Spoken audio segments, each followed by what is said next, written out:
Assalamualaikum warahmatullahi wabarakatuh. Waalaikumsalam warahmatullahi wabarakatuh.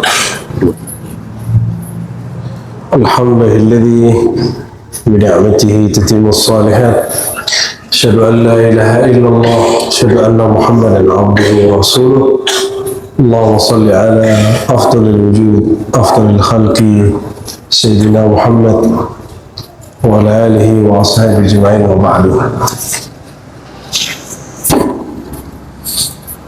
Allahumma bika asbahna wa bika amsayna wa bika nahya wa bika namutu wa ilaika an-nushur. Allahumma inna nas'aluka khaira hadzal yawm wa khaira ma fihi wa khaira ba'dah waj'alna ya rabbana min alladhina aktharu dhikraka wa aktharu as-salatu was-salamu ala habibika al-Mustafa Muhammad sallallahu alaihi wasallam. Amin ya rabbal alamin.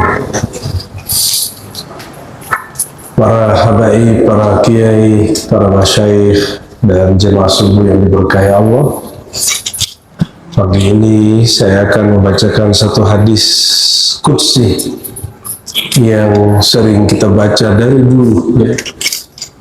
Meskipun hafal, tapi lebih afdal membaca kitabnya langsung. Dan hadis ini diriwayatkan oleh Imam Muslim. Imam Muslim ini lahir dan wafatnya di abad yang sama, yaitu abad ketiga Hijriah. Dia wafat tahun 261 Hijriah. Dia mengatakan, aku mendengar guruku Qutaibah. Qutaibah ini jumpa dengan Imam Malik, jumpa dengan Syafi'i. Dia dan kawannya Zuhair bin Harb mendengar imam yang satu zaman dengan Imam Malik, namanya Jarir. Imam Jarir mendengarkan A'mash dari murid Abu Hurairah bernama Abu Saleh. Abu Saleh mengatakan, guruku sahabat Rasulullah Abu Hurairah pernah mengatakan bahwa Nabi SAW bersabda, Yaqulullah Azza wa Jal. Apa isi sabda Nabi? Allah berfirman. Karena ini tidak ada dalam Al-Quran, maka ini disebut dengan hadis qudsi. Apa beda hadis qudsi dengan Quran? Sama-sama kalam Allah. Dari sisi riwayat tidak sampai derajat mutawatir. Mutawatir itu rawinya banyak, lebih dari 10, dan tidak ada yang berkesempatan untuk memalsukannya. Artinya Bapak Ibu mungkin dapat hadis qudsi tapi hadisnya palsu, atau dapat hadis qudsi tapi nggak ada sanadnya. Contoh hadis qudsi yang tidak ada sanadnya, ana minallah wal alam minni, aku dari Allah, alam dariku. Itu bukan hadis qudsi, itu ilham qudsi, ya. Ilham Syekh Abdul Qadir Jilani. Kalau disebut hadis dia palsu, disebut ilham dia sahih. Jadi tidak semua yang benar itu disebut hadis. Lalu apalagi perbedaannya, hadis qudsi dipakai sholat tidak sahih, tidak sah. Tapi kalau Al-Quran, walaupun cuma 1-2 ayat, maka dia sah. Yata'abbad bihi, itu Quran. Quran beribadah jika dibaca. Tapi kalau hadis qudsi tidak ada kaitannya dengan ibadah, dia kaitannya dengan ma'rifah, kemakrifatan.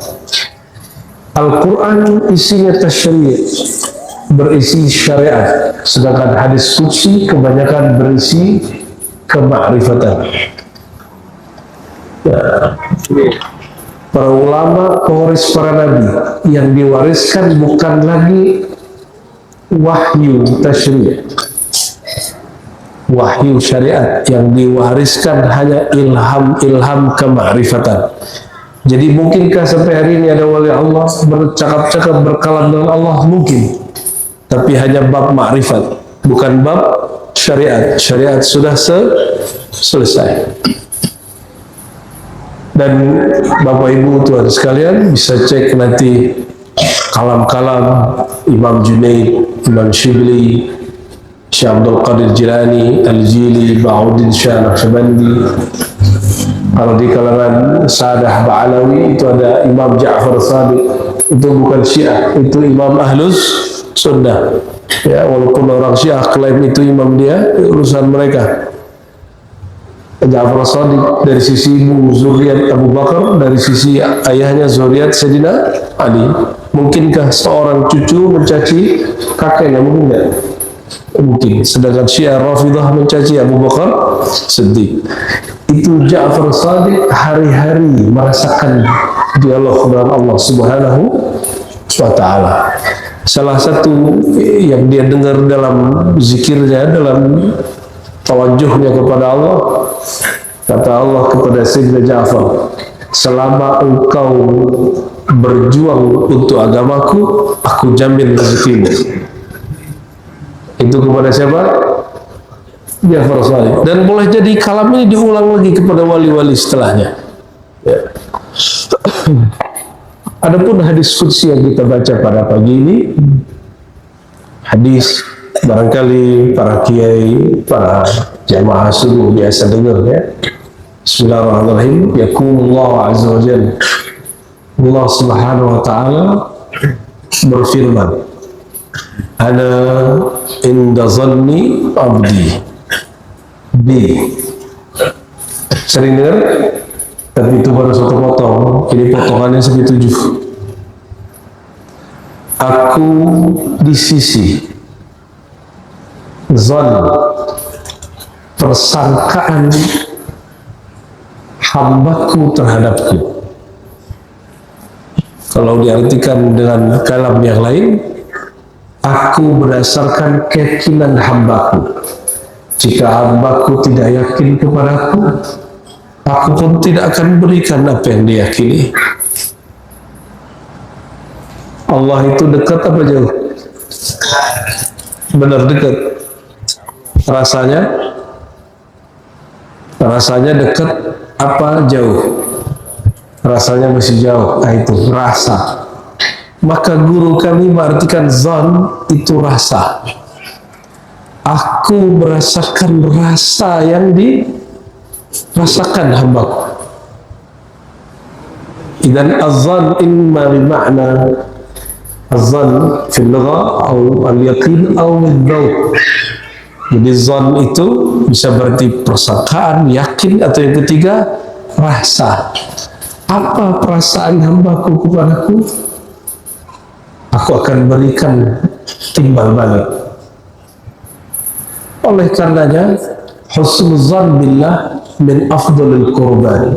Ini kaidah. Husnuzan billah min afdalil qurban. Sebaik-baik jalan, sedekat-dekat jalan kepada Allah bukan tariqat Qadiri, Naqsyabandi, Ba'alawi, Idrusi, itu nama tariqat yang disebut-sebut orang mu'tabar sahih. Tapi semua tariqat itu tidaklah mu'tabar di sisi Allah, sehingga dia mendidik muridnya, mendidik semua saliknya menjadi orang yang berbaik sangka kepada Allah, atau melatih menumbuhkan rasa yang baik kepada Allah Subhanahu wa ta'ala. Jadi munculkan rasa yang baik kepada Allah itu afdal qurban. Itu kedekatan tertinggi. Kedekatan tertinggi. Allah itu maha dekat. Maka sholat kita tidak akan menambah dekat Allah. Sholat kita hanya menumbuhkan rasa dekat. Zikir kita hanya menumbuhkan rasa dekat. Sedangkan Allah selalu dan senantiasa dekat. Orang di Mekah dengan orang di Pontianak, dekatan mana kepada Allah? Yang mana Pak? Sama. Bismillah.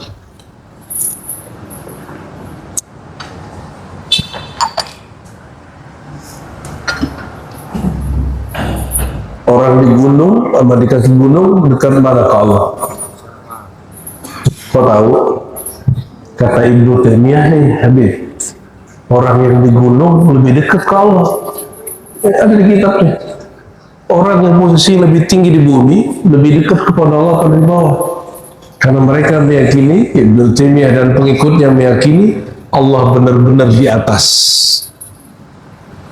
Dan lucunya berdalilnya pakai Fir'aun.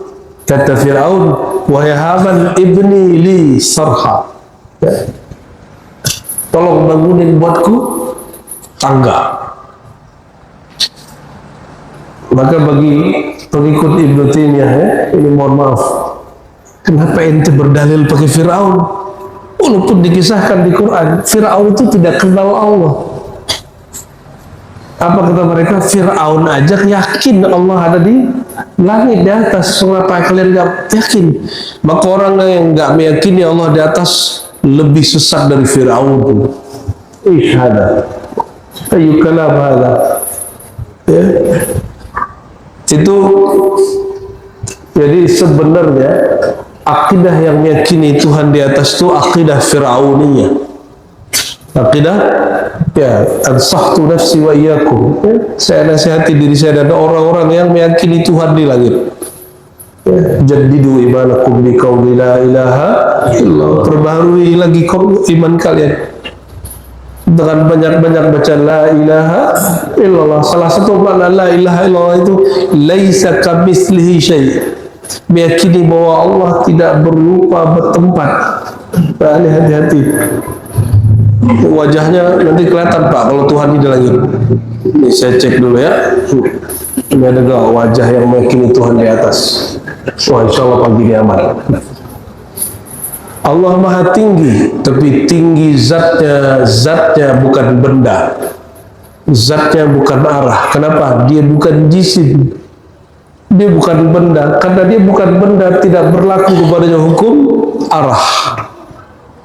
Karena arah baru ada setelah dicipta benda, sedangkan Allah sudah ada sebelum benda dan arah. Ta'ala uluwan kabira, Allah maha suci, maha tinggi dari semua itu. Ini akidah ahlus sunnah wal jamaah. Tapi dia mengatakan, aku lebih dekat, wa nahnu, kami lebih dekat kepada kalian daripada urat leher. Allah sangat dekat kepada orang yang muhsinin, qarib minal muhsinin, dekat kepada orang-orang yang ihsan. Maka PR kita ihsan di situ mungkin bagi sebagian ahli fikih, ahli tafsir, ihsanul amal, membagus-baguskan amal. La indi al-muhsinun alladzina yuhsinuna adh-dhanna billah, orang-orang yang membaguskan rasa dia, zon dia, persangkaan dia kepada Allah Subhanahu wa ta'ala. Yaitu bab zon. Ini kalau diterusin panjang. Kesimpulan kalimat pertama ini apa? Orang itu dengan Allah hubungannya hubungan rasa. Tapi ingat, rasa itu makhluk. Allah tidak makhluk. Rasa itu terbatas, Allah tidak terbatas.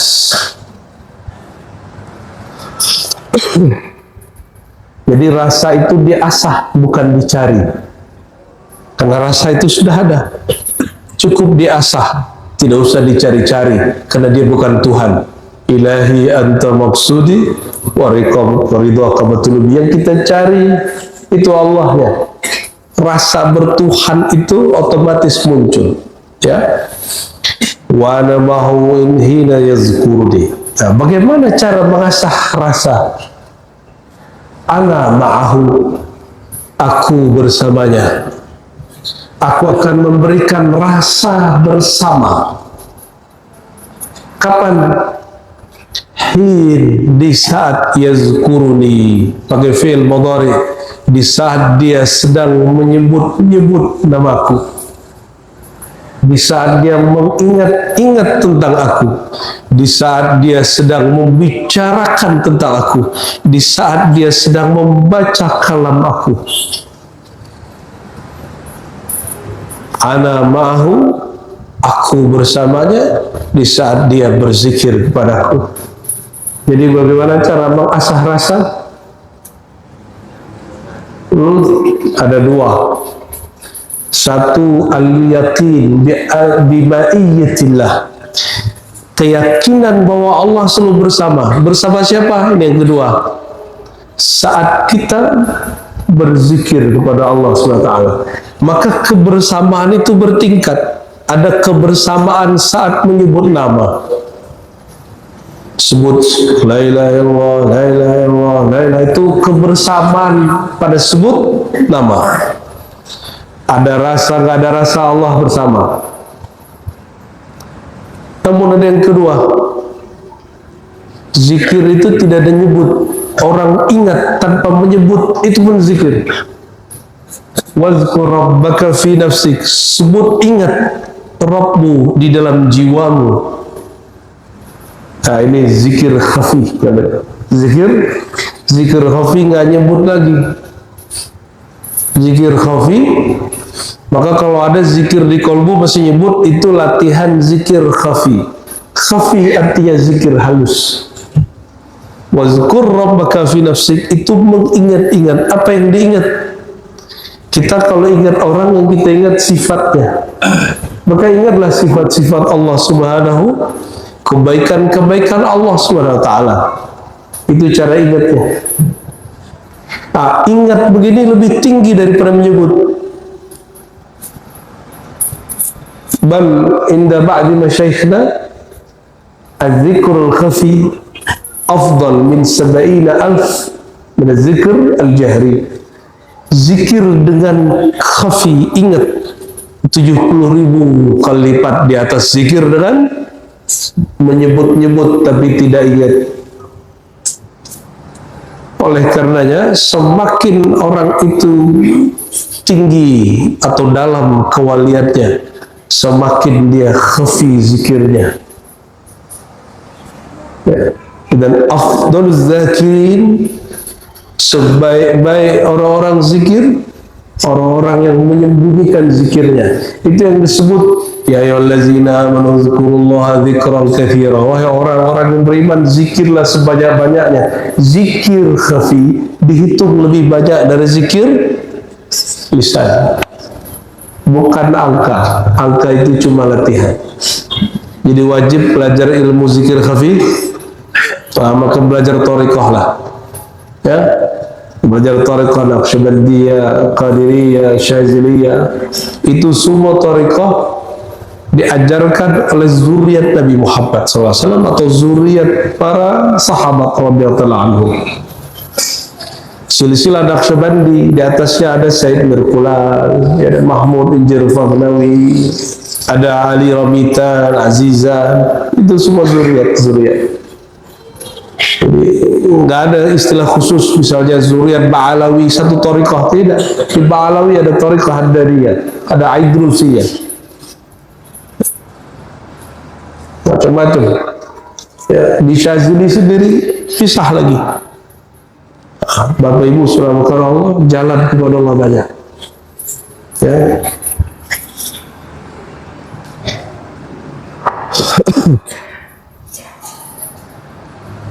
Jadi kalau ingin cari tahu orang yang bersama Allah, gimana cari tahu dia? Lihatlah dia sedang zikir atau tidak. Allah selalu bersama kita, tapi apakah kita selalu bersama Allah?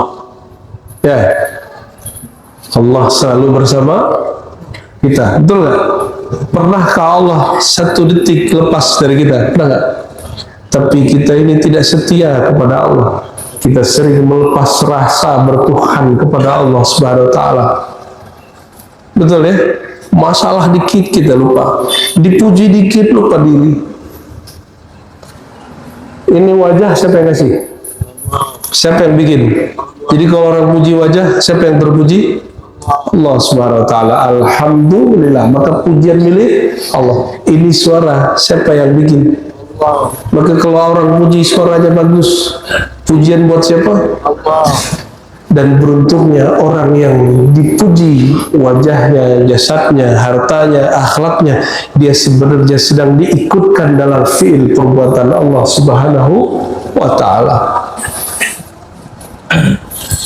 In zakarani fi nafsihi. Nah, kalau tadi ma'rifat zikir disebut ma'iyah, dalam thariqah disebut muraqabah ma'iyah.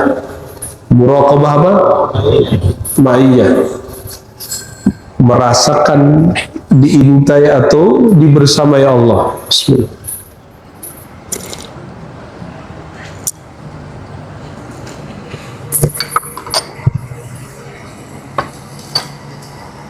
Ya, khair. Lalu hadis ini bercerita tentang thariqah zikir. In zakarani fi nafsihi zakartuhu fi nafsi. In zakartuhu in zakarani fi mala'in zakartu fi mala'in khairan minhu. Ini metode berzikir. Metode pertama, jika dia mengingat aku, berzikir kepadaku di dalam nafsnya, disebut zikir nafsi atau zikir khafi, aku akan sebut dia di dalam diriku. Maka kata diriku pada Allah itu istilah syarak. Allah menyebut dirinya nafs, diriku atau zatku. Maka orang yang ingat Allah di dalam zat dirinya, di dalam kesejatian dirinya, Allah akan ingat orang itu dalam rahasianya, semua rahasia. Dan orang ini Allah sembunyikan. Orang yang begini Allah sembunyikan. Bagaimana cara sembunyiinnya? Cara nyembunyiin seseorang, sembunyiin di keramaian, di ketenangan, sembunyikan di khalayak, sehingga pasangannya, anak istrinya, orang dekatnya, orang kampungnya nggak tahu kalau dia wali Allah. Karena dia menyembunyikan kewaliannya. Bahkan kadang dia menzahirkan sesuatu yang bikin orang menghujat dia, disebut malamatiyah. Kadang dia menzahirkan sesuatu yang kayak orang gila, disebut majzubiyah, majzub. Tapi ada yang Allah masyhurkan. Nah, ini thariqah yang kedua. Idz zakarani fi mala'in, jika dia berzikir di suatu khalayak, suatu majlis, suatu masjid, suatu zawiyah, suatu surau, satu langgar, satu pesantren, zakartuhu fi mala'in, ya, aku sebut-sebut dia di khalayak yang lebih mulia dari mereka. Khalayak siapa itu? Imma arwah al-anbiya wal awliya wal syuhada wal malaika. Ada kalanya itu di sisi arwah para nabi, para aulia, para syuhada, atau yang paling standar arwah para malaikat. Nah, ini menambah. Kebanyakan syarah uraian hadis saja mengatakan mereka disebut-sebut di kalangan yang lebih baik dari mereka di kalangan malaikat. Ini keliru. Kenapa? Wa kam min basharin wa huwa afdal min malaika. Betapa banyak manusia dia lebih mulia dari malaikat, yaitu para nabi. Inilah manhaj Ahlus Sunnah. Guru Imam Al-Baihaqi namanya Imam Al-Hulaimi Al-Bukhari. Ya, Al-Hulaimi Al-Bukhari. Apa kata beliau? Sebagaimana sebagian manusia lebih hina daripada hewan, maka ada sebagian manusia lebih mulia hatta dari malaikat. Mungkin kita tidak bagian dari itu, tapi kita berdoa semoga kita menjadi murid dari pewaris para nabi yang mereka lebih mulia dari sebagian malaikat. Amin. Amin ya rabbal alamin. Syukur-syukur bagian dari mereka. Amin ya rabbal alamin. Coba perhatiin, yang diperintah sujud Adam ke malaikat atau malaikat ke Adam? Mana yang diperintah sujud? Wa iz qulna lil malaikati isjudu li Adam. Itu malaikat surgawi, bukan malaikat Taiful Aras. Taiful Aras nggak disuruh sujud. Siapa yang disuruh sujud? Malaikat surgawi. Diperdebatkan Sayyidina Jibril masuk di situ atau bukan. Maka para malaikat sujud kepada Nabi Adam alaihi salatu wassalam. Ini tanda anna al-alim afdal minaz zakirin. Orang alim lebih afdal dari orang zikir. Kata malaikat, wa nahnu nusabbihu, ya, kami bertasbih. Apa kata malaikat? Kami bertasbih, ya, bihamdika, dengan memuji engkau, wa nuqaddisu lak, dan kami mentakdis engkau. Tapi ternyata ahli zikir tidak lebih mulia daripada orang alim. Maka guru saya dulu, saya masih ingat waktu mengijazahkan Thariqat Naqsyabandiyah Al-Kubrawiyah wal-Qadiriyah wal-Surawardiyah wal-Khistiyah, 5 thariqat. Apa kata beliau di ijazahnya? Aqribul ulama wal fuqaha wa ahlal Quran. Hormati 3 jenis orang. 1, ulama, yang paling kenal kepada Allah ulama. Ini bukan ulama pengertian bahasa Indonesia yang suka bikin fatwa-fatwa gaduh, ya, nggak haram diharamin. Itu bukan ulama, itu baru itu, ya, mengharamkan yang tidak diharamkan Allah, itu menyusahkan umat. Tapi kalau ikhtilaf silakan, berbeda boleh, membid'ahkan yang tidak bid'ah, itu bukan ulama. Itu mereka orang tidak mengerti amanah ilmiah Rasulullah Sallallahu Alaihi Wasallam.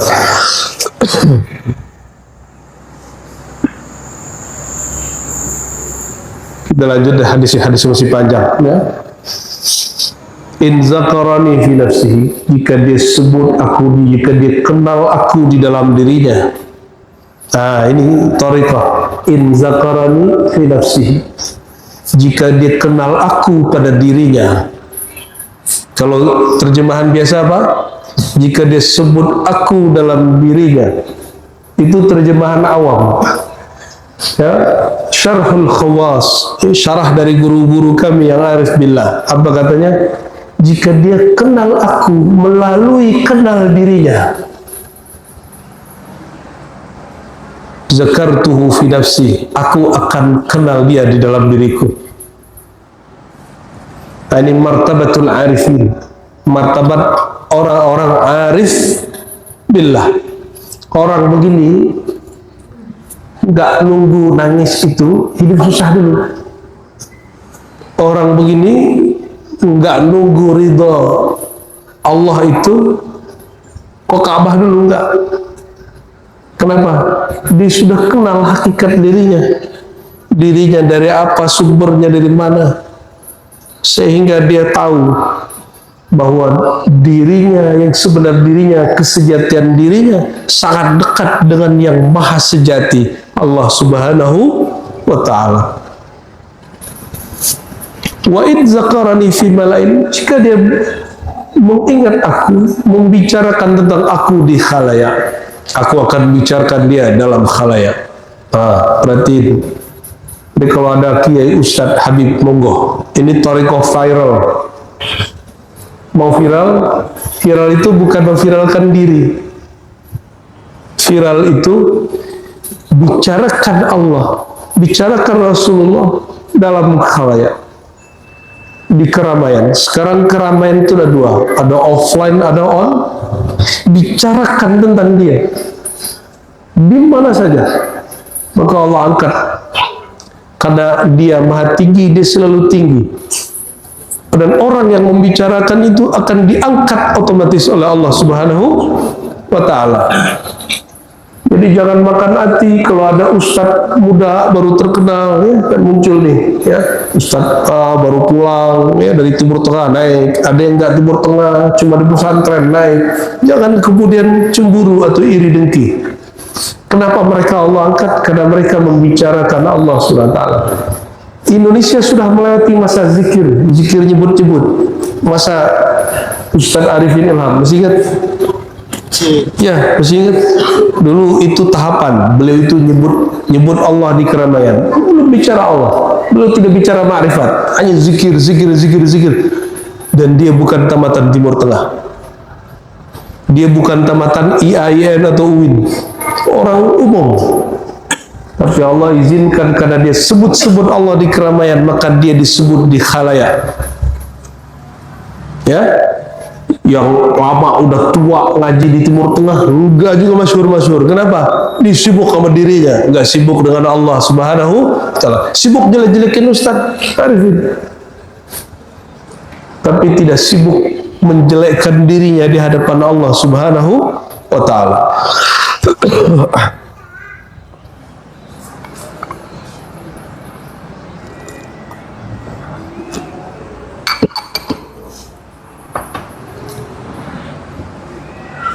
Mohon maaf ya, serak Pak, harus selalu dikasih air ya. Berarti ada dua thariqah zikir. Ada zikir nafsi, zikir khafi, ada zikir jahri, zikir jahar. Dua-duanya masyru' fid din. Maka Imam An-Nawawi Al-Hafiz Al-Faqih Al-Mujtahid, ya, pengarang kitab Al-Majmu', Syarah Muhazzab, Syarah Muslim, ya, apa kata beliau? Kitab Al-Azkar. Di kitab Al-Azkar beliau menjelaskan ini, bahwa zikir itu disyariatkan kadang jahar, kadang sir, secara ilmu fikih. Maka Bapak Ibu jangan pertentangkan lagi, bolehkah zikir keras habis sholat? Tidak bolehkah zikir keras? Tidak usah dipertentangkan lagi. Itu dua-duanya ada mahalnya.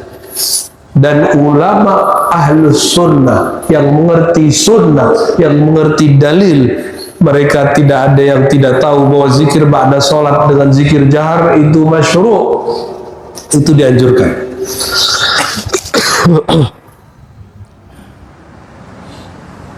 Jadi kalau ada yang bilang zikir keras ba'da sholat bid'ah, nggak usah debat Pak. Huwa la ya'rifud din, la ya'riful millah, la ya'rifus sunnah. Orang ini nggak kenal sunnah.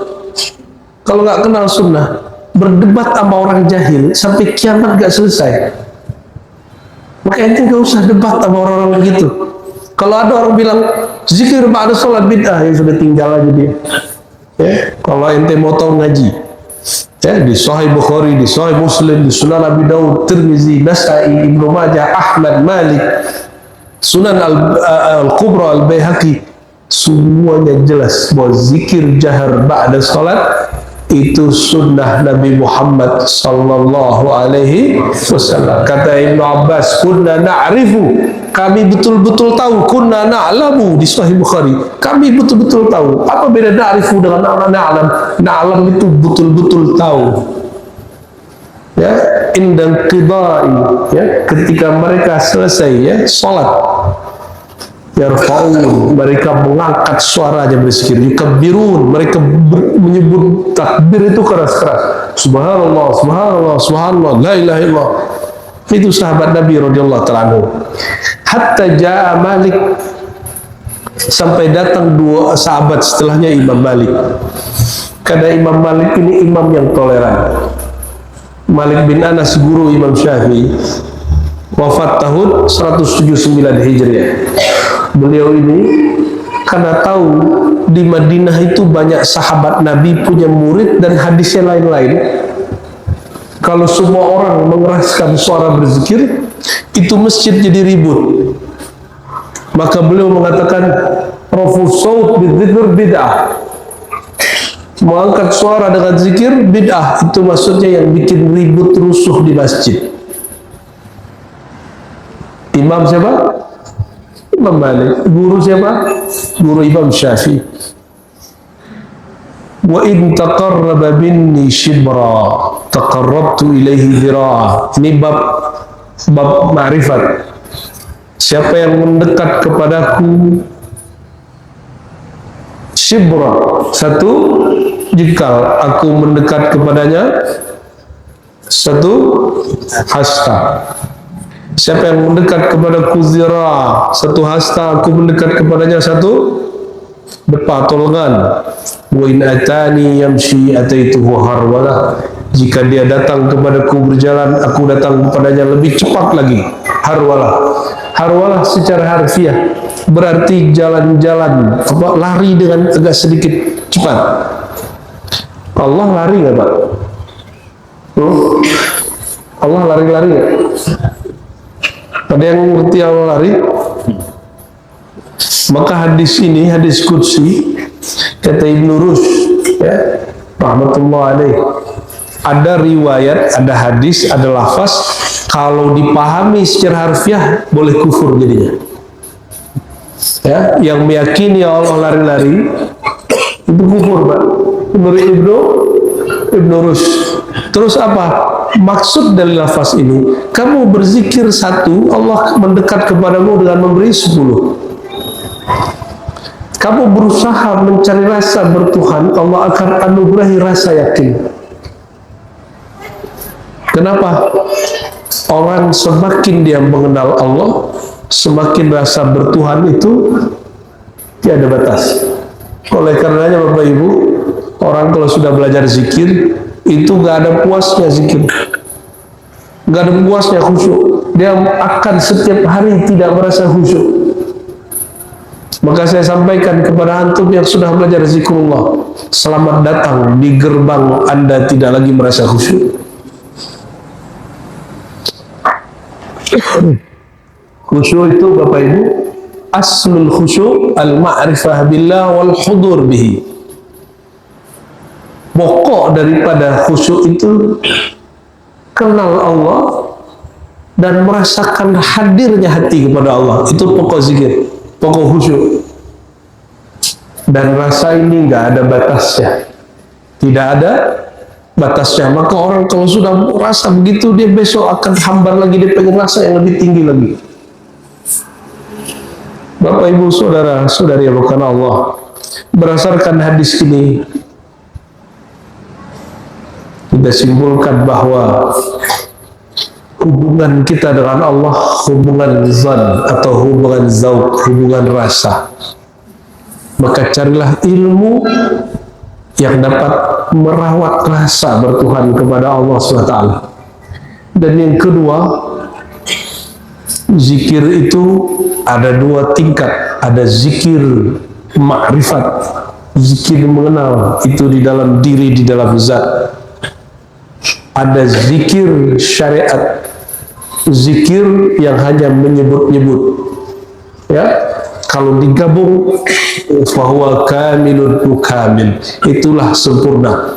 Ya, karena pada hakikatnya makrifat itu asal, sedangkan syariat itu buahnya. Jadi dua-duanya nggak boleh hilang. Masa ada buah tapi nggak ada rasa? Masa ada rasa tapi nggak ada buahnya? Itu bohong. Orang yang ngaku makrifat tapi tidak bersyariat, bohong. Orang yang bersyariat tapi menolak rasa, itu orang bodoh.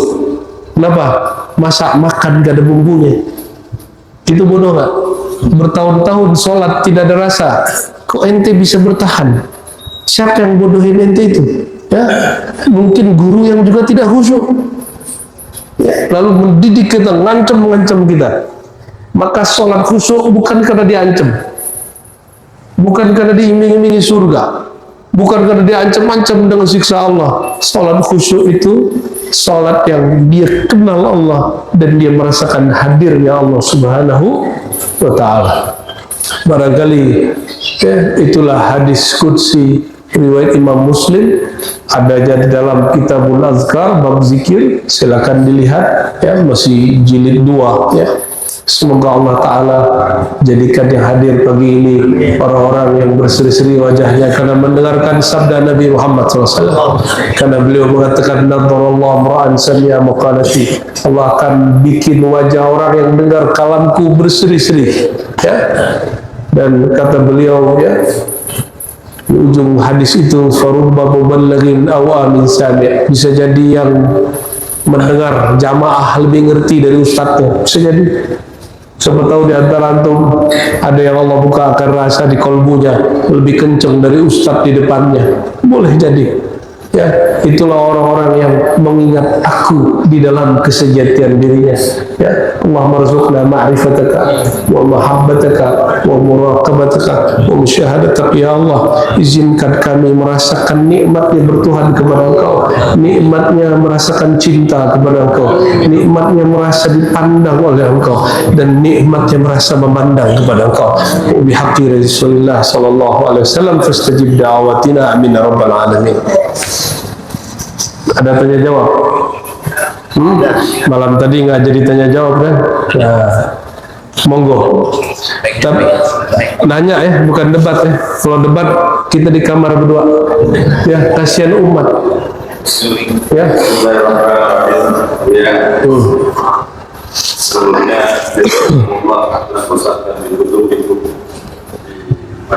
Syukran, ahlan bikum. Apa Buya saat itu saat di Filologi Indonesia, Buya berbicara tentang syariat dan paham. Saya sangat bangga Buya untuk menambah penggunaan ilmu bagi kami semua. Yang kami pertanyakan Buya, sebelumnya tidak ada debat.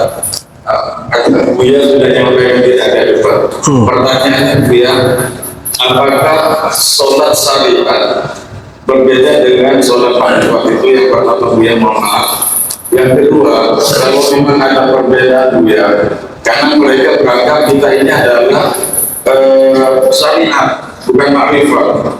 Hanya mengerjakan hanya ya di luar, ibarat kata kita hanya di luar tapi tidak ke dalam Buya. Ini bahasanya tasawuf. Mohon maaf. Jadi kalau memang ada perbedaan, apa konsep daripada satu tamarru'ai kumti usolli Buya? Yang pertama. Yang kedua Buya, kalau itu konsep yang disampaikan oleh Rasulullah SAW seperti apa yang aku sholat, terus kami ini Buya, yang orang awam ini kami ini orang awam Buya, sholatnya pasti sholat yang sesungguhnya, yang sebenarnya itu kan harus menghadirkan kalau berbicara makrifat. Sementara kami ini Buya, mohon maaf, bahkan imamnya sekalipun ketika sholat pasti Buya pikirannya Buya. Buya Harus jadi Buya dulu berarti. Biar gak Buya. Iya. Apalagi kami kan kawan ini Buya, untuk menghadirkan satu kata di hati ketika Allah Akbar itu Buya. Oke. Jadi gimana menurut tanggapan Buya? Baik Ustaz. Sholat kami ini Buya, yang makrifat Buya. Iya. Oke. Oh iya kok. Yang pertama, sholat syariat, sholat emang ada sholat hakikat. Pura-pura bego. Hakikat sholat hakikat itu ada di syariat. Maka kalau orang mengatakan saya sholat hakikat tapi syariat nggak ada, itu iddia, ngaku-ngaku. Kenapa? Sirnya hakikat ada di syariat. Puncaknya, pangkalnya syariat ada di hakikat. Ini nggak bisa dipisah-pisah. Ya. Ini nyawa sama badan, pisah mati. Contoh ya. Orang makrifat itu sholatnya alladzina yazunnuna annahum mulaqu rabbihim di Quran. Ya, Allah mengatakan wa innaha lakabiratun. Sungguh sholat itu berat. Itu syariat. Illa alal khasyin, kecuali bagi orang khusyuk. Siapa orang khusyuk? Khusyuk itu orang hakikat. Apa itu orang hakikat? Alladzina yazunnuna annahum, orang-orang yang merasakan. Tadi ikutin kalimat zon tadi. Apa arti zon tadi? Rasa, yakin. Yakin itu biasa, rasa yang lebih kuat. Orang-orang yang merasakan bahwa yazunnun, mereka merasakan annahum, bahwa mereka mulaqu liqa, jumpa Rabbihim, dengan Rabbnya. Dan itu bukan pakai kalimat kata kerja, pakai kata ismiyah, mulaquna, tapi karena dia mudhaf, nunnya dihazafkan. Ya, liqa, liqa yang senantiasa liqa. Rasa bahwa Allah selalu dijumpai.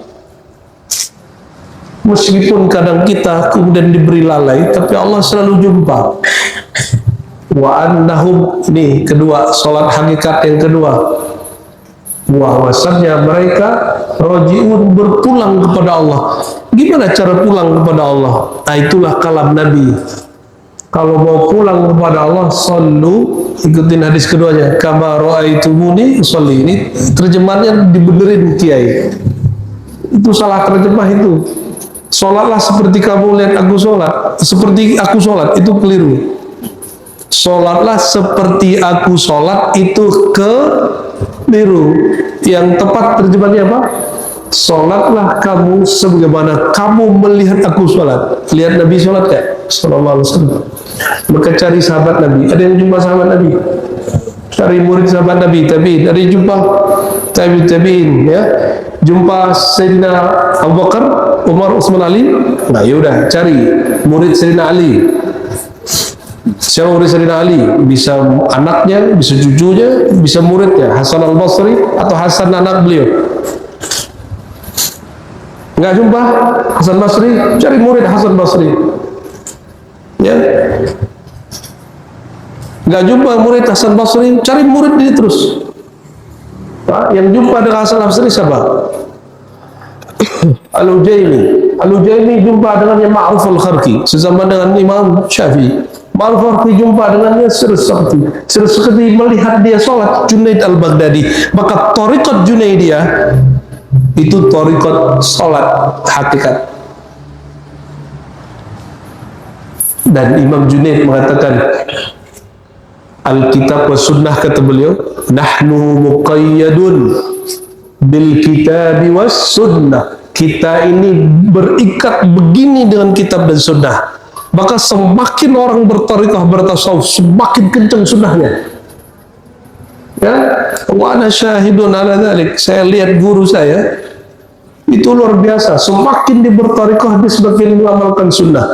Di silsilah Naqsyabandiyah, Surawardiyah, Kubra wal Khistiyah, itu ada namanya Imam Maulana Ma'sum Ad-Dihlawi, An-Naqsyabandi al-Mujaddidi.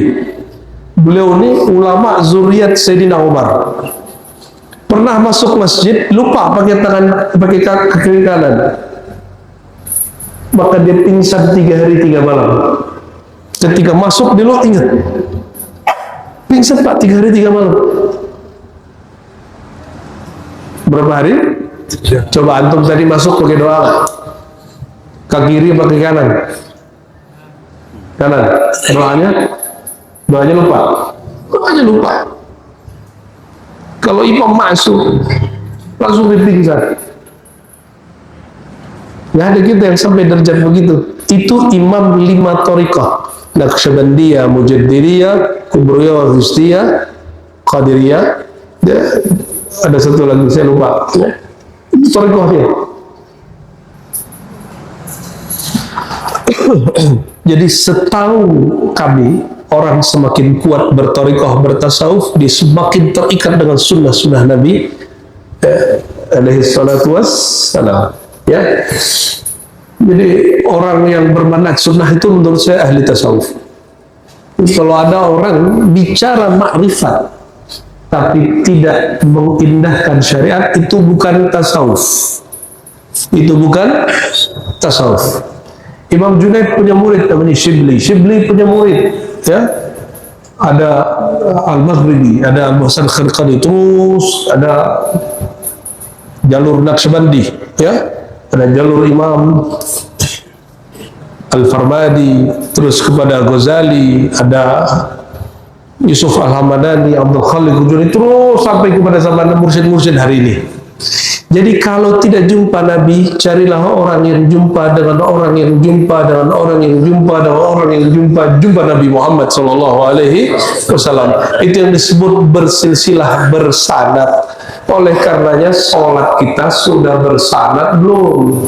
Sanadnya belajar secara ilmu di fikih, melihat gurunya praktek secara ru'yah, disebut al-musalsal birru'yah.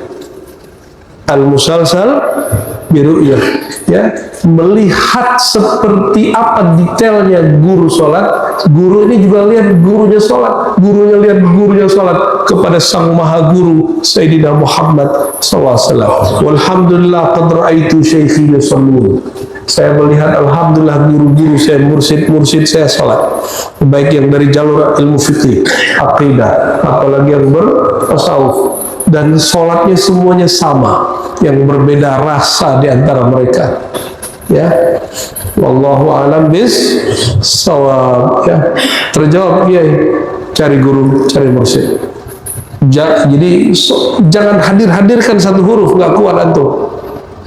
Maka cara menghadirkan kolbu, hadirkan ahli kolbu di depan kita jadi imam. Oh, imamnya bukan dia, enggak. Kita seakan-akan mengikuti ahli kolbu di depan. Disebut sholat mahabbah. Ana ma'ahu idza dzakarani. Aku bersamanya jika dia mencintainya. Jadi sholat paling gampang itu, kiai, sholat mahabbah. Sholat dengan rasa cinta.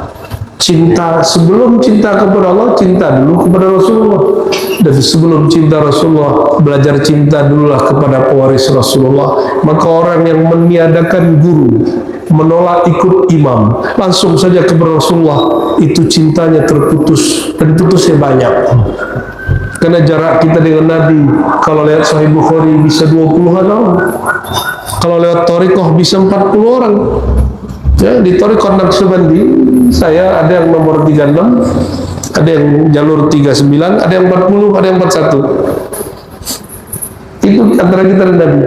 Kalau di hadis Sahih Bukhari kita nomor 21, 22. Ditambah dengan jarak Nabi jadi 25. Artinya kita dengan Rasulullah SAW ada silsilahnya. Ya, kalau bapak ibu ini ngaku cinta tapi nggak punya sanad, itu kayak cinta tapi bertepuk sebelah tangan. Itulah nasib orang yang tidak mau berguru. Nauzubillah subhanahu billah. Khalas, cukup. Baik, bapak ibu yang bukan Allah, ini jamnya bisa 8:30 di situ ya. Masjid sebagus ini jamnya mati ya. Kalau yang benar di sebelah kanan ya. Jam 6 kurang 1. Baik bapak ibu, kita tutup dengan doa. Tapi setelah ini saya minta jangan salaman ya. Ya, takut saya pingsan nanti antum salamannya kenceng-kenceng. Lauhin Nabi sallallahu alaihi wasallam wa ila ikhwanihi min al-anbiya'i wal mursalin was sahabati wat tabi'in wal awliya'i al-'arifin wal a'immati wal mujtahidin wal muhaddithin wal mutakallimin khususan Sayyidi Abil Hasan al-Asy'ari wa Abil Mansur al-Maturidi wa a'immati as-sufiyah khususan Sayyidi أبي القاسم الجنيد وأبي يزيد البسطامي والسر السخطي وعرب الخرفي وداود الطائي وأيام الجيمي والحسن البصري والسيد العلماء والأولياء ساداتنا الصحابة الكرام وإلى جميع أئمة المصنفين. الفاتحة.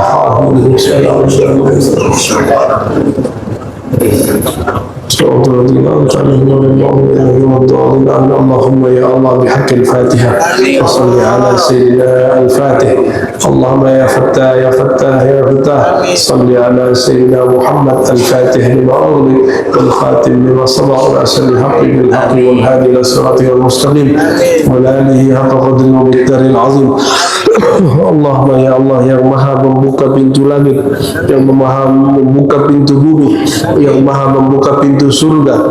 Ya Allah, iftah lana qulubana. Ya Allah, sebagaimana bagi Engkau mudah membuka semua pintu itu, maka mudahkanlah ya Allah terbukanya pintu hati kami. Allahumma iftah qulubana litawajjuh ilaik. Ya Allah, izinkan qalbu kami terbuka untuk menghadap kepada Engkau. Allahumma inna nasta'inu bika wa nastaghithu bika faqdi hawaijana. Ya Allah, kami memohon kepada Engkau, kami betul-betul meminta kepada Engkau, maka bantulah kami. A'inna ala dzikrika wa syukrika wa husni ibadatik. Pertolongan pertama yang kami minta, ya Allah, bantulah kami mengenal Engkau, bantulah kami kembali mengingat pertemuan kami dengan Engkau, bantulah kami menemukan rasa kehambaan kami ke hadapan Engkau. Dan ya Allah, jika Engkau melihat ada kesesatan, penyimpangan pada diri kami, mohon ya Allah, selamatkan diri kami, selamatkan siapapun orang yang pernah kami sesatkan, selamatkan diri kami ya Allah bihaqqi Rasulullah sallallahu alaihi wasallam. Allahumma adfa'na kulla syarrin wa nas'aluka kulla khairin. Ya Allah, dengan nama-Mu yang mujami', yang mani', kami memohon semua kebaikan bagi kami, bagi keluarga kami, bagi orang yang hadir pagi ini, dan jagalah kami dan mereka dari semua keburukan, baik yang kami mengerti ataupun yang kami tidak mengerti. Allahumma inna nas'aluka hubbaka wa hubba man yuhibbuk waj'al lana al-'amala alladhi yuballighuna ila hubbik. Ya Allah, mohon beri kami rasa cinta kepada Engkau, rasa cinta kepada orang yang mencintai Engkau. Dan ya Allah, berikan kami satu amalan yang menjadi wasilah kami mencapai kepada cinta kepada Engkau. Warzuqna ya Rabbana at-taubata wal istiqamata ala syariatil gharra wa tariqatil bayda birahmatika ya arhamar rahimin. Ya Allah, terakhir kami memohon, izinkan kami menjadi hamba yang banyak bertaubat, jadikan kami jadi hamba yang senantiasa berjuang untuk istiqamah dan wafat dalam istiqamah, menjalankan syariat Nabi mulia dan menjalankan tariqat yang penuh terang benderang.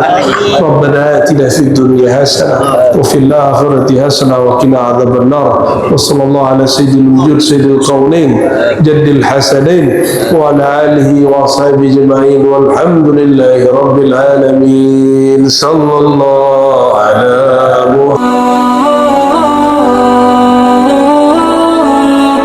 Tapi kalau begini saya nggak khawatir nih Habib, Pak Kiai, insya Allah aman lah Kaltim ya.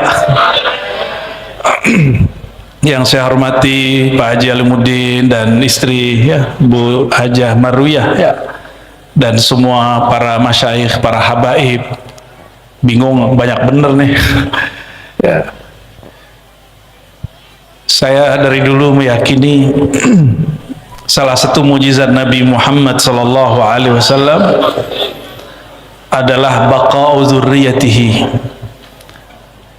lestari zuriatnya sampai saat ini. Karena dalam Sahih Bukhari, hadis yang sahih, seorang sahabat bertanya, wahai Rasulullah, kami kalau mengucap salam tahu assalamualaikum, yang tadi antum baca itu ya, aliran apa tuh, ngerok ya, rapper apa namanya tuh, ngeri kali Beb, didikan antum nih Beb ya. Aneh akhirnya pakai zikir rifaiyah tuh, Allah Allah Allah gitu. Ya cocok, untung pernah kita belajar thariqat begituan. Kalau nggak pusing juga, aneh kan dulu mengharamkan musik.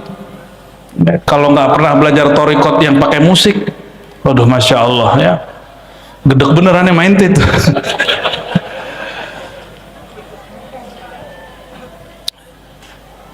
Lalu sahabatnya bertanya, ya Rasulullah, kalau ucap salam assalamualaikum ayuhan nabi, kami sudah tahu, kami sudah baca dalam sholat kami. Lalu kalau mengucap salam sholawat bagaimana wahai baginda? Kenapa Bun? Wah itu salah ini nih, salah Habib tuh. Ya, protesnya mah Habib ya, kencengin lagi tat ya.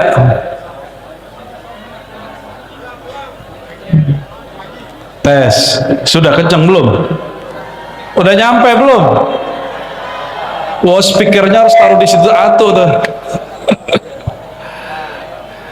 Itu kalaupun saya berdiri gak juga nyampe ke sono.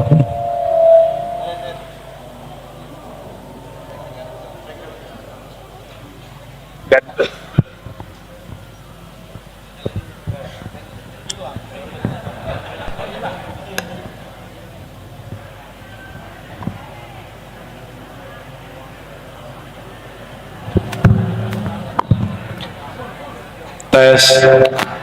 Oke, yang kedengeran angkat tangan gimana, Bib?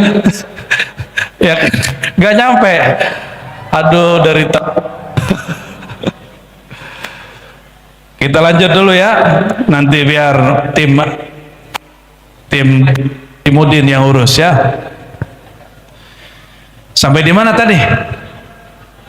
Ya. Untung mereka nggak tahu. Kalau tahu motong orang lagi baca hadis nggak boleh. Ya, motong orang lagi baca kisah Nabi yang sahih tidak boleh. Tapi karena beliau-beliau di belakang nggak denger ya, apa boleh buat. Ya. Sayyidina Abdullah bin Umar tidak nyapa anaknya karena motong kalam ayahandanya tentang hadis Nabi SAW. Ya. Nah, hati-hati ya. Kecuali hadis palsu boleh kita potong. Lalu Nabi ditanya, wahai Rasulullah, bagaimana cara mengucapkan salam kepada engkau? Lalu Sayyidina Muhammad SAW menjawab, qulu, bacalah Allahumma salli ala Muhammad wa ala ali Muhammad. Itu satu riwayat. Riwayat kedua, Allahumma salli ala Muhammad wa ala alihi wa azwajihi wa zurriyatihi. Ada tambahan di riwayat yang lain, wa azwajihi ummahatil mu'minin wa zurriyatihi.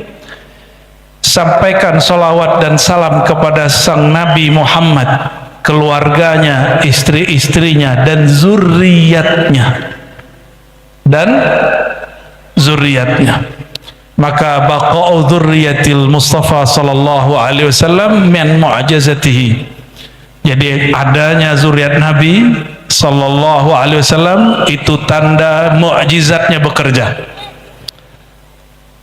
Tapi saya mau tanya nih, mohon maaf nih Habib, dulu emang udah janjian mau jadi Habib? Aneh lahir jadi Habib apa gitu? Ada nggak Habib? Nggak ada ya. Terus yang bikin Habib terlahir jadi Sayyid siapa dong? Oh, itu ada ilmunya tuh, namanya makrifat alam ruh. Habib juga belum tentu tahu. Kenapa ada yang lahir jadi ulama? Kenapa ada yang jadi Pak Polisi, Pak Haji Limudin ini ternyata polisi, nyamar jadi ustadz, atau ustadz nyamar jadi polisi, ya nggak tahu, tanya sama dia deh ya. Itu ada sebabnya semua. Kenapa ada orang yang jadi pemimpin, senangnya ada yang jadi pedagang, itu ada sebabnya semua. Dia alam ruh, itu ada ilmunya mahal ya. Yas'alunaka 'anir ruh qulir ruhu min amri rabbi, itu rahasia Allah tapi dibagi kepada kekasih-kekasihnya. Saya nggak bahas itu deh ya, biar penasaran ente ya.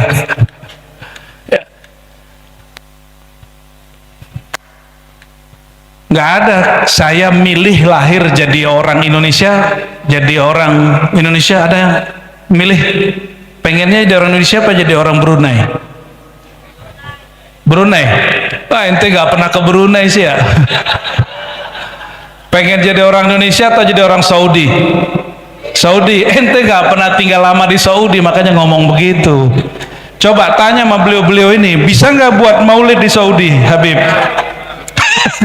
Bisa nggak ngerok kayak gitu? Hah? Kayak ente barusan? Nggak bisa. Bisa nggak nyindir-nyindir pemerintah di Saudi? Ya bisa. Hanya Indonesia negeri kritik, negeri paling pedes kalau ngomong ya. Cuma Indo bersyukur nggak tuh?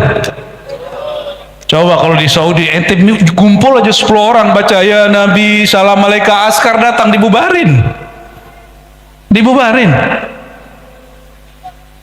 Saya punya sahabat orang Banjar di Mekah, diculiklah kita musim haji, mau bikin maulid lah, bikin maulid bulan haji, ya nggak apa-apa katanya, kita maulid setiap minggu.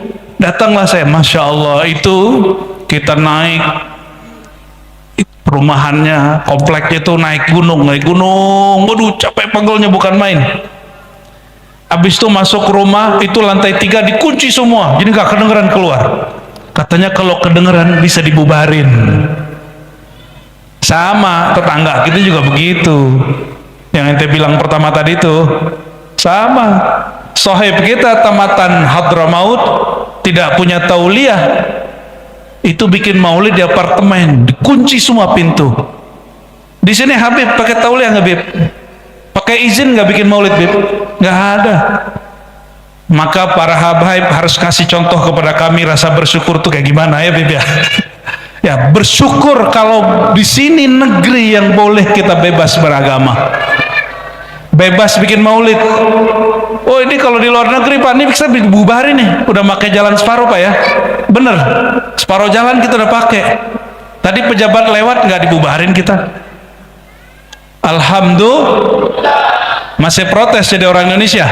Ente cari bumi lain ya, cari Indonesia lain yang bisa bikin maulid seperti ini. Aneh taruhannya ente nggak bakal ketemu, 70.000 tahun juga nggak ketemu. Serius Pak, inilah negeri paling santuy ya, negeri paling rileks. Gimana, bersyukur nggak? Dan maulid itu bentuk rasa syukur. Jadi kalau maulid isinya umpat bubarin maulidnya, nggak usah bikin maulid, pulang-pulang kolbunya kotor semua itu. Karena sibabul muslim fusuq, hadis sahih Bukhari, mencaci sesama muslim, mau dia habib tidak habib, mau dia pemimpin tidak pemimpin, mau ulama semazhab tidak semazhab, semanhaj tidak semanhaj, mencaci mereka fasik. Dan fasik itu nama lain dari munafik. Buka surat Munafikun, bahwa munafik itu disebut itu fasik. Innallaha la yahdil qaumal fasiqin. Fasik di situ disebut munafik. Allah tidak beri hidayah orang yang fasik, walaupun dia pakai sorban, walaupun pakai kopiah, walaupun pakai rida, walaupun pakai gamis, Allah nggak kasih hidayah. Kenapa? Hatinya sudah keras, lebih keras dari batu. Nauzubillah. Summa salah ente tadi ngerok, soalnya jadi aneh jadi ngerok deh ya. Kita nggak biasanya ceramah keras-keras ya. Udah nyampe Bu suaranya di belakang? Belum. Aduh Pak Haji, Pak Haji lagi berusaha, tenang ya. Mau dengar kisah yang ada di kitab hadis supaya kita nggak jadi qasas. Jadi kesalahan majelis maulid ini dirusak oleh kisah-kisah palsu. Maka guru kami dulu berpesan, kalau ente bikin maulid, iyyaka wal qasas. Hati-hati, jangan dekatin, jangan hadirkan orang yang suka berkisah-kisah palsu, kisah dongeng. Maka saya ambillah kisah ini dari Al-Jami' As-Sahih atau karya Imam Tirmizi yang disebut Sunan At-Tirmizi. Imam Tirmizi ini murid daripada Imam pengarang Al-Jami' As-Sahih Al-Bukhari, Imam Al-Bukhari. Kata beliau, semua yang ada di kitabku ini boleh diamalkan kecuali 2 hadis. Saya cek hadisnya nggak termasuk yang 2 itu. Mau dengar? Biar ini jadi panduan kenapa kita bikin maulid, kenapa kita harus ngomong kajian kemakrifatan, makrifat kenabian.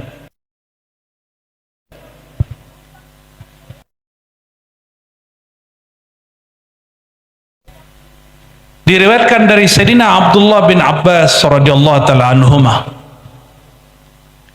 Apa kata beliau? Suatu kali Nabi SAW kharaja, Nabi keluar dari kamarnya, hujuratnya, dan orang-orang nggak tahu, para sahabat nggak tahu Nabi sudah ada di luar masjid, dan mereka sedang yajtami'un, mereka sedang ngumpul muzakarah. Ini sahabat-sahabat kalau ngumpul nggak ngomongin nasab ya, sahabat ngumpul ngomongin lakob, gelar-gelar kemakrifatan. Makrifat siapa yang dibahas? Makrifat para nabi. Di dalam ilmu kemakrifatan itu ada gelar para nabi, gelar para aulia. Syekh Abdul Qadir Jilani, Sidi Amar Rifai, itu gelar-gelarnya sampai 100-an. Al-Qutub Rabbani, Ghausul Azam, Sawahibuz Zaman, itu istilah-istilah semua. Duduk-duduklah para sahabat. Apa kata mereka? Satu orang ngomong begini, Tahukah kalian, Nabi terdahulu bernama Ibrahim, Allah kasih gelar dia Khalila. Apa arti Khalil? Teman intim, teman ngobrol, teman akrab, teman spesial. Itu artinya Khalil. Teman yang sangat dicinta. Satu lagi nyeletuk, itu mah kurang. Nabi Musa gelarnya Najiyullah. Apa arti Najiyullah? Nama lain dari Kalimullah, orang yang diajak bicara-bicara oleh Allah Subhanahu wa ta'ala. Satu lagi nyeletuk, itu masih kurang. Ada yang lebih keren, Nabi Isa gelarnya 2, Kalimatullah, Ruhullah. Kalimatullah, kalam Allah, firman Tuhan. Kalau kata orang sebelah, tahu orang sebelah nggak? Firman Tuhan, puji Tuhan. Itu dia itu ya. Berarti kita sama dia masih saudara sebenarnya. Ya. Cuma mereka nggak percaya sama Nabi kita aja, kita percaya sama yang mereka anggap titisan Tuhan. Tiba-tiba ada satu kelompok lagi mengatakan, kalian ketinggalan Nabi pertama yang di surga, Nabi Allah Adam. Tapi nggak disebutkan di situ gelarnya. Nabi mendengar begitu nggak tahan, langsung boleh masuk. Coba perhatikan, ini sahabat diskusi. Yang didiskusikan apa? Gelar-gelar para nabi di sisi Allah. Jadi nama Nabi Musa itu di bumi. Kalau dia berkalam kepada Allah, nama yang dipakai Najiyullah, Kalimullah. Allah sapa Nabi Musa dengan namanya dan gelarnya. Coba maaf, biar gampang saya kenalnya Pak Haji doang nih. Pak Haji Limudin kalau di kantor sebutannya apa? Pak Ustaz, Pak Ali, Pak Haji. Ya, kalau di kantor polisi, Ustaz juga dia. Ustadznya orang-orang stres deh. Biasanya ustadz orang stres itu kalau nggak ustadz, stres juga. Maka dia mesti jadi ustadz. Untung temannya habaib. Alhamdulillah. Semoga beliau berteman ke habaib, bukan modus ya. Bukti nggak modus, bagi-bagi hadiah umroh. Ya, semoga ada yang dapat. Nggak mesti dapat dari beliau. Ya, siapa tahu dapat hadiah dari langit. Amin ya rabbal. Masuklah Sayyidina Muhammad SAW ke masjid. Sampai dalam masjid, beliau kemudian duduk bersama mereka dan tidak menyalahkan satupun. Nah, ini adab guru. Guru kalau bimbing murid jangan dipatahin di tengah jalan. Apa kata beliau? Betul, kamu betul. Nabi Ibrahim kakekku itu Khalilullah. Nabi Musa Najiyullah. Begitu lafaz hadisnya. Nabi Musa kalimatullah wa ruhuhu. Tapi beliau bilang, amma ana, adapun saya. Kalian tahukah gelarku? Ini seorang nabi cemburu. Nabi yang lain kok dibicarakan, beliau tidak dikasih bahas. Disinilah seorang guru kadang-kadang perlu buka rahasia dia sedikit. Misalnya Habib nih bilang, saya dulu ngaji sama Habib Fulan 3 tahun, saya dulu di Mekah sekian tahun, saya kalau ketemu Syekh ini dapat ijazah ini. Boleh cerita begitu. Itu dalilnya. Kalau orang-orang motivator nyebutnya trust building, bangun kepercayaan orang terhadap diri kita, itu boleh sesekali. Tapi nggak boleh sering-sering. Sayyidina Muhammad SAW, Abul Arwah, apa kata beliau? Ana Habibullah. Mereka itu semua gelar-gelarnya Khalil, Kalim, Najiyullah, Kalimatullah, Ruhullah. Itu kekumpul semua dalam satu gelar. Apa gelarnya? Habibullah. Makanya antum tadi sholawat pakai gelar Habib nggak? Sholawat terus gimana? Ya Nabi, salam alaika ya Rasul, salam alaika ya Habib. Jadi gelar Habib itu sebenarnya yang zati gelar beliau, sedangkan Habib Zuriat itu gelar berkah karena bernasab kepada yang zatnya Habib Sayyidina Muhammad sallallahu alaihi wasallam. Maka Allah mulai bab usul orang yang sampai kepada kedekatan kepadanya dengan bab cinta. Qul in kuntum tuhibbunallah fattabi'uni. Jika kamu klaim, kelompokmu, aliranmu, majelismu cinta kepada Allah, fattabi'uni, maka ikuti aku. Maksudnya ikuti caraku mencintai Allah dan ikuti aku dengan cara cinta kepadaku. Itu maknanya. Maka beliau bernama Al-Habib. Jadi Al-Habib pertama di alam semesta siapa? Siapa? Sayyidina Muhammad.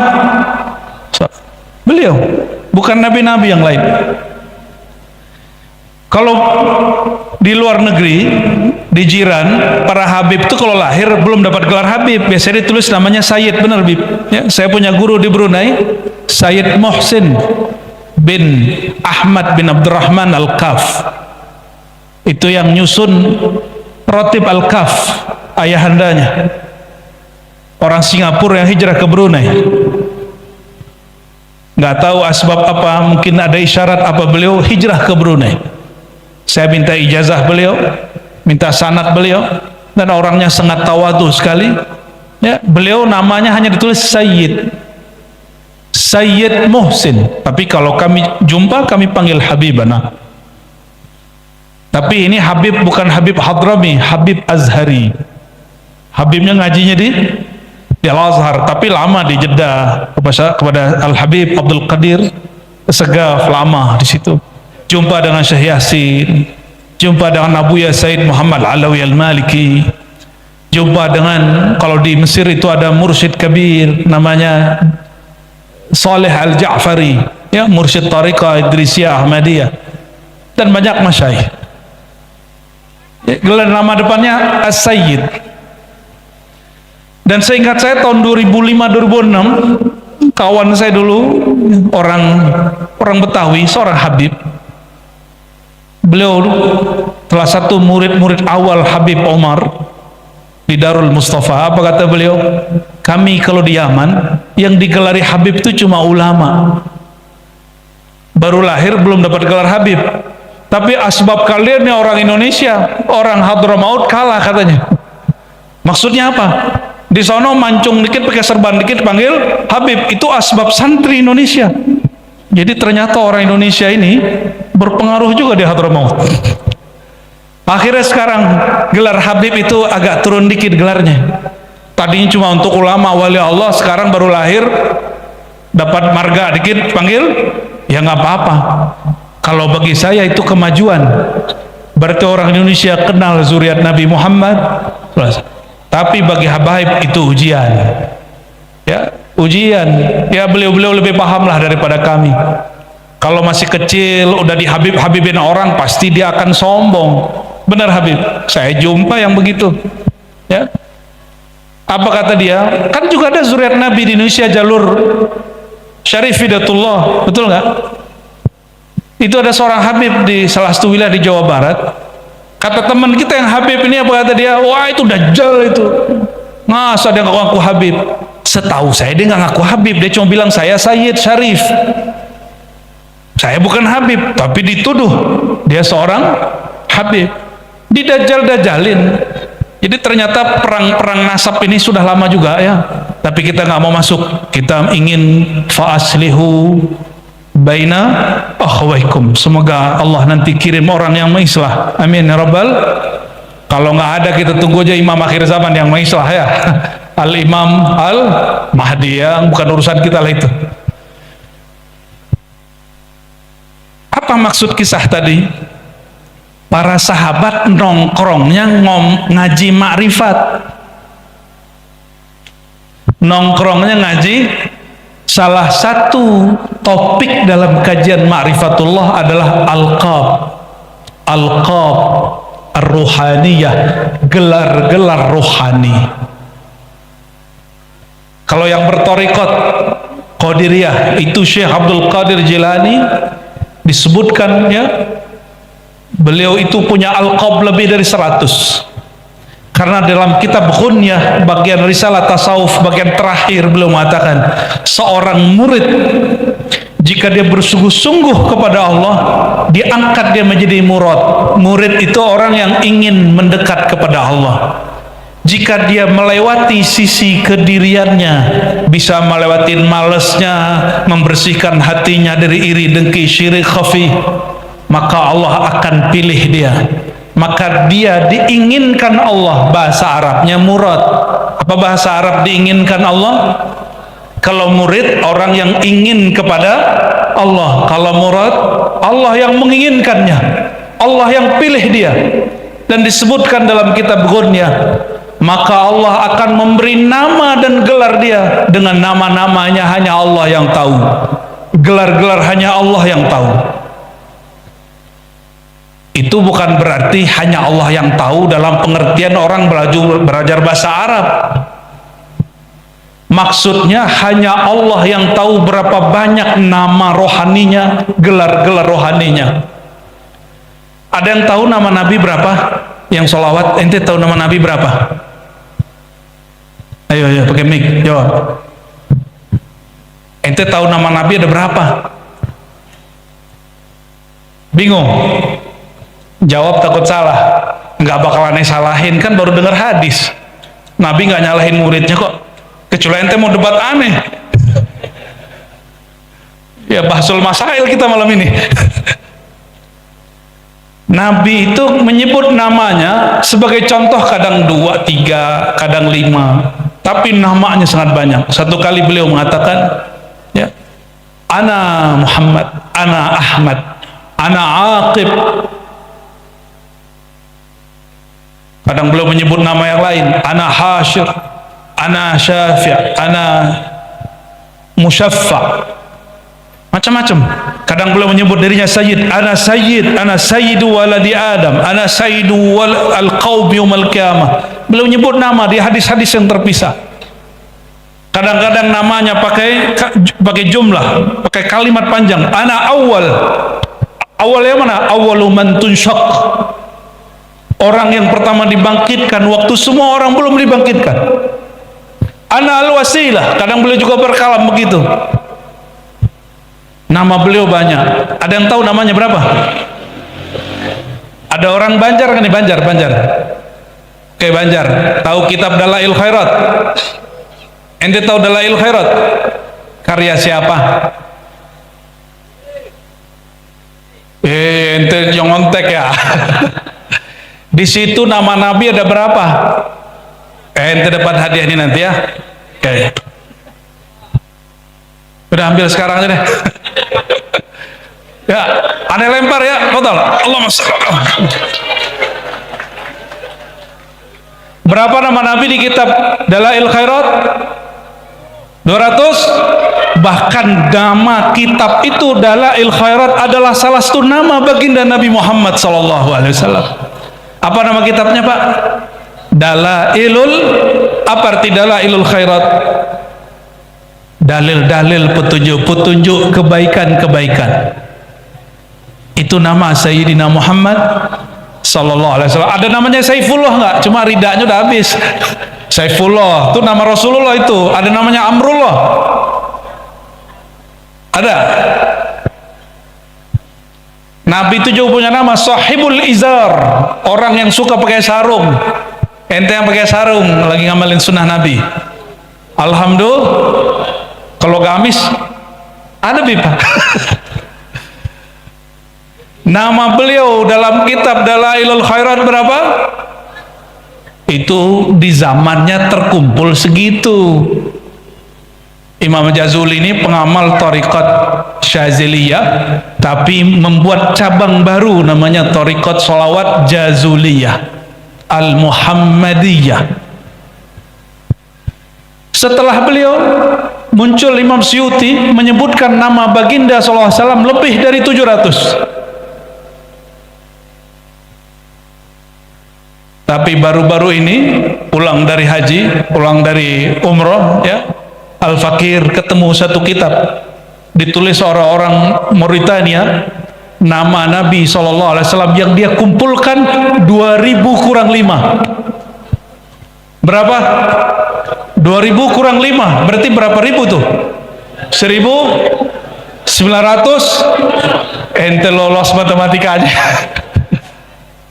Itu nama yang bisa direkap oleh seorang ulama akhir zaman. Tapi kata Imam Syuuti, ini 700-800 itu cuma yang dia dapat. Sayyidina Adam waktu dulu jalan-jalan di surga, apa kata beliau? Itu pohon-pohon, akar-akar uratnya bertuliskan nama baginda Sayyidina Muhammad SAW. Itu bidadari, bukan ibu-ibu ini, bukan mbak-mbak ini belum ya. Tapi kalau ahli sholawat lebih mulia dari bidadari. Kalau sekarang mah habis makan ya bau jigong, ya bangun tidur ya bau badannya. Sekali sebulan kedatangan tamu ya, haid, habis melahirkan nifas. Tapi kalau ahli sholawat darahnya lebih harum dari tubuh bidadari. Insya Allah. Itu yang ahli sholawat nih, bapak-bapak nih, kalau ahli sholawat itu bidadari jatuh cinta mente. Serius, apalagi yang ono. Bidadari aja jatuh cinta. Itu bidadari kalau meludah ke muka bumi. Dalam hadis Sahih Muslim dikatakan, la'atarat dunya wa ma fiha. Itu bumi seisinya harum, itu cuma air ludah bidadari. Serius loh Pak, itu berkat apa? Karena urat-urat lehernya, urat-urat di badannya bertuliskan nama Sayyidina Muhammad sallallahu alaihi wasallam. Oh, berarti nama beliau banyak dan ditulis dalam berbagai macam khat kaligrafi. Allahumma salli wa sallim wa barik alaih. Fadal Habib. Habib dari tadi, dari kemarin ikut ya. Barakallahu fiik.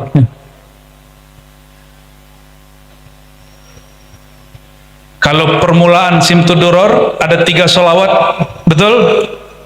Itu kumpulan beberapa nama. Kata zuriat beliau, anak dari sahibul maulid, sahib Simtuduror, siapa namanya? Al-Habib. Itu Al-Habib Ali qaddasallahu sirrahu. Beliau murid dari ulama Mekah namanya Said Ahmad Zaini, dahlan zuriat Sayyidina Abdul Qadir Jilani. Jadi ini Syarif, Sayyid, yang ini Habib. Sezaman dengan Habib Utsman bin Yahya Betawi. Jadi Habib Ali itu sezaman dengan Habib Utsman, sezaman dengan Syekhana Khalil Bangkalan Madura, sezaman dengan Syekh Abdul Azim orang Sumbawa, sezaman dengan Syekh Ismail dari kampung saya Minangkabau, sezaman itu orang. Al-Habib ayahnya terkenal dengan mufti, maka disebut Ibnul Mufti. Dapat isyarat dari Allah, umurnya sudah sangat senior, di atas umur 60 baru ngarang kitab Simtuduror. Betul Habib? Di atas 60. Hadiah untuk orang-orang yang hidup di akhir zaman. Untuk kita semua. Itu di muqaddimahnya beliau ringkas ilmu ma'rifat Nur Muhammad sallallahu alaihi wasallam. Itu muqaddimahnya. Saya kemarin diminta oleh kawan-kawan memberi ulasan terhadap Simtuduror karena mereka membuat terjemahan bebas. Ya. Royalitinya nggak ada. Royalitinya insyaallah syafaat Rasulullah sallallahu alaihi wasallam. Saya mulailah baca pelan-pelan, padahal udah sering baca, tapi ketika membaca dengan hati itu lain. Di situ kita kaget-kaget. Al-Habib Ali Al-Habsyi itu menjelaskan tentang Nabi Muhammad SAW itu pernah Allah munculkan di rahim dunia. Ada istilahnya begitu. Jadi sebelum lahir di alam semesta ini, itu nurnya ditebar di dunia, di alam.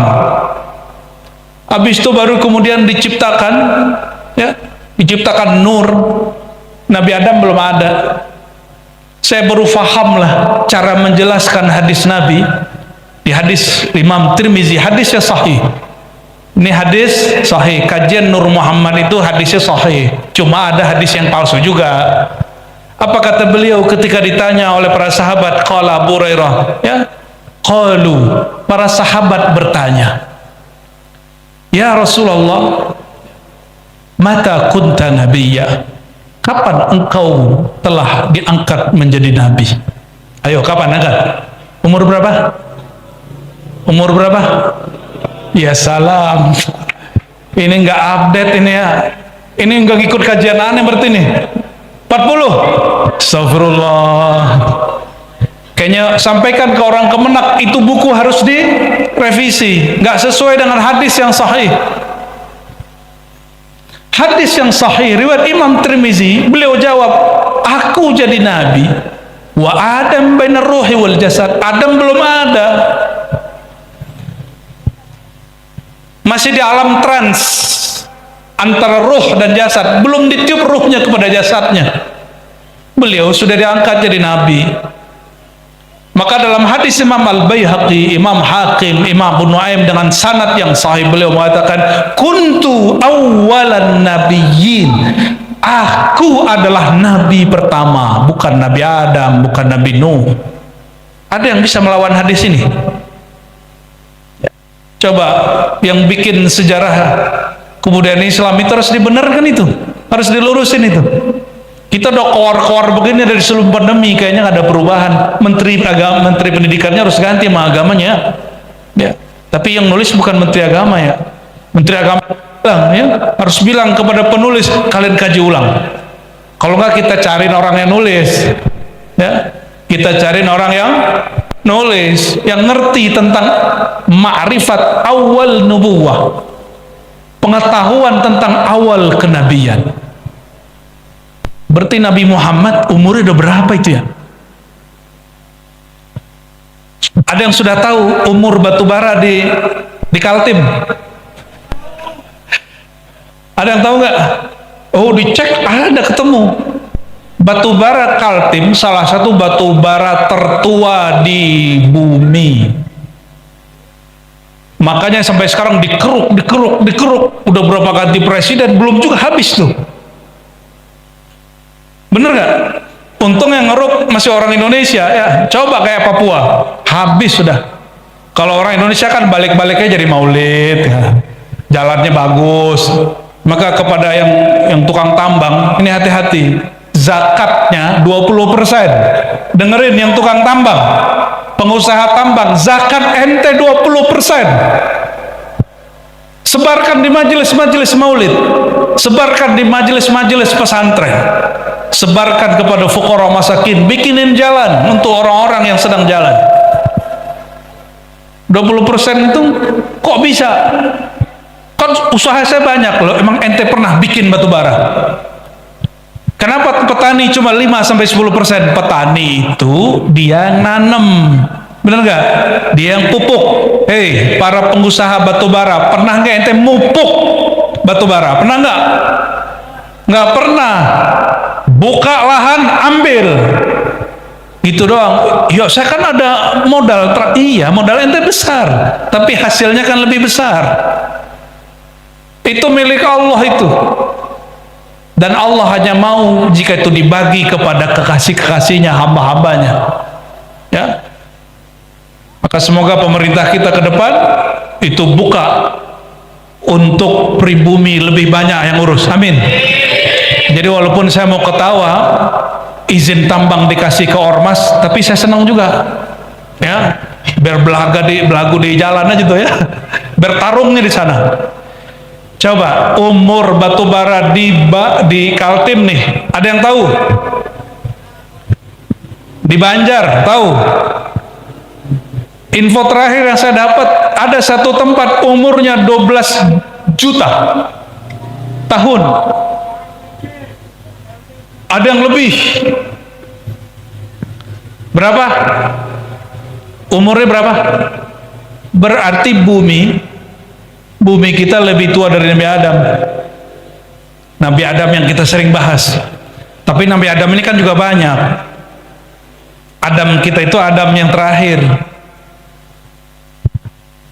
Ini kajian baru nggak? Enggak, di kitab ada semua, cuma ente nggak baca. Ya, Adam itu juga ada berapa generasi Adam. Adam kita ini Adam 7.000 terakhir. Antara Sayyidina Adam dan kita hampir 7.000 tahun.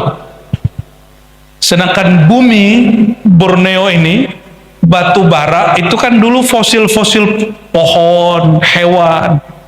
Umurnya berapa tahun? Lebih dari 12 juta ribu. Wallahu alam. Ya, itu ada ilmunya cara ngeceknya. Ya kalau pakai mata nggak kelihatan, pakai kasaf nggak bisa. Maksudnya apa kita sebut begini? Nabi Muhammad lebih tua dari itu.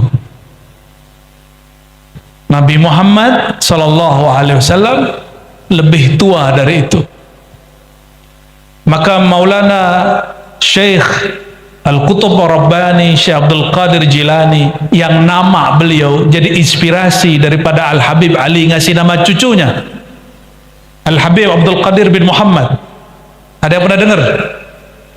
Jadi ilmu beliau sebagian besar turun juga kepada cucunya, namanya Al-Habib Abdul Qadir bin Muhammad bin Ali Al-Habsyi. Saya ngambil sanad ke murid Al-Habib Abdul Qadir, sanad Simtud Duror yang antum baca itu, ya. Jadi sanad saya ada yang lewat Solo tapi nazil, sanadnya panjang. Kalau lewat ini lebih pendek. Beliau seorang Habib, nih mohon maaf nih Habib Ali Al-Habsyi, beliau juga berthariqah Qadiriyah selain Ba'alawi, selain Syazili. Jadi beliau juga senang berthariqah Qadiri. Maka saya nggak suka ada Habib bentur-benturin thariqat Naqsyabandi, Qadiri dengan Ba'alawi. Karena di Al-Manhaj As-Sawi dikatakan setiap Ba'alawi Syazili, betul nggak?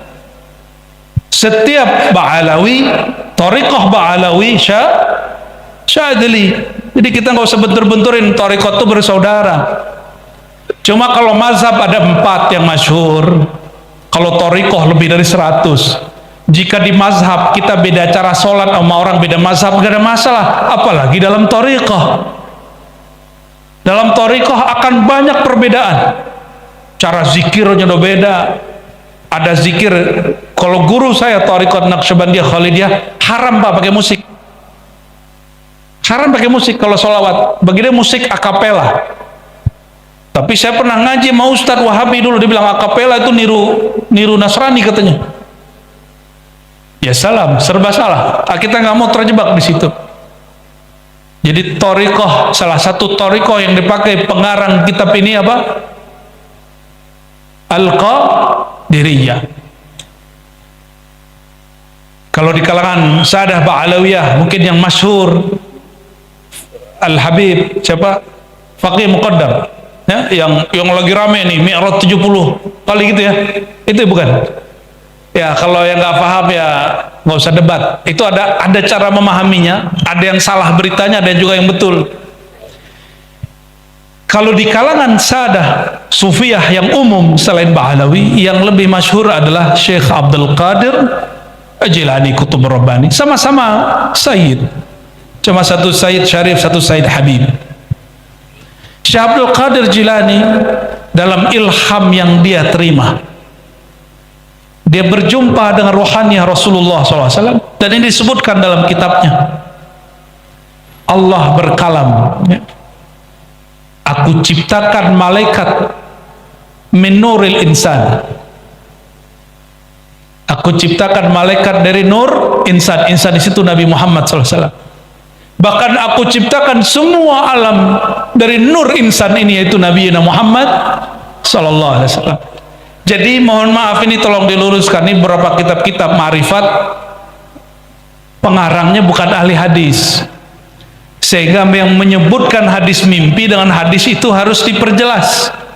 Misalnya begini, al-alam minni wa ana minallah, itu kalam yang diterima Syekh Abdul Qadir Jilani. Alam itu berasal dari nurku, dan nurku berasal dari nurullah. Allahu nurus samawati wal ard. Itu bukan hadis Nabi yang diriwayatkan sahabat, itu hadis ilhami. Apa bedanya hadis ilhami dengan hadis Nabi?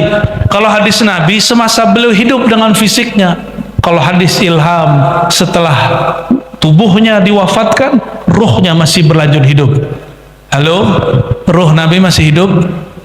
Serius? Kalau dia hidup masih bisa ditemuin nggak? Karena yang hidup rohaninya, yang dapat jumpa juga rohaninya. Al-Imam Al-Hafiz Asyuti bercerita tentang berapa kali beliau jumpa Nabi Muhammad SAW. Dan itu dinukil dalam kitab-kitab fikih, bukan di kitab tasawuf. Syekh Yasin Al-Fadani mensyarah salah satu kitab itu dalam Fawaid Al-Janiyah atau Jinniyah, nggak tahu yang benar yang mana bacanya, ya, Janiyah barangkali. Disebutkan di situ di matan kitabnya Imam Suyuti, ya, qala ra'aitun nabiyya sallallahu alaihi wasallam sab'ina marrah yaqzatan. Aku melihat baginda dalam keadaan sadar 70 kali, menunjukkan itu banyak. Gitu? Ada yang udah 70 kali belum? Belum. Tapi Imam Suyuti habis lihat begitu nggak sanggup lagi ceramah begini. Beliau umur 40 langsung tutup majelis, tutup rumah, tutup madrasah. Dia hanya berkholwat. Mau jumpa Nabi? Dalam keadaan jaga loh ya. Lagi jaga ngelihat, antum nggak bakal sanggup. Aneh cuma 3 hari sanggup, udah nggak sanggup. Minta, ya Allah, tolong ya, minta tolong saya itu. Dan dapat isyaratnya kitab Dalailul, dibaca itu sembuhlah ahwal itu. Baru saya paham, oh Imam Suyuti nggak bohong, Ibnu Arabi nggak bohong, Faqih Muqaddam nggak bohong, Syekh Abdul Qadir Jilani nggak bohong. Mereka memang rohaninya jumpa, yang jumpa rohaninya. Namun perhatikan, orang mimpi bisa jumpa, betul? Tidur itu kalau otak kita tenang, kita tertidur walaupun lagi duduk. Ente pernah ketiduran lagi duduk nggak? Sering. Ente itu orangnya ya.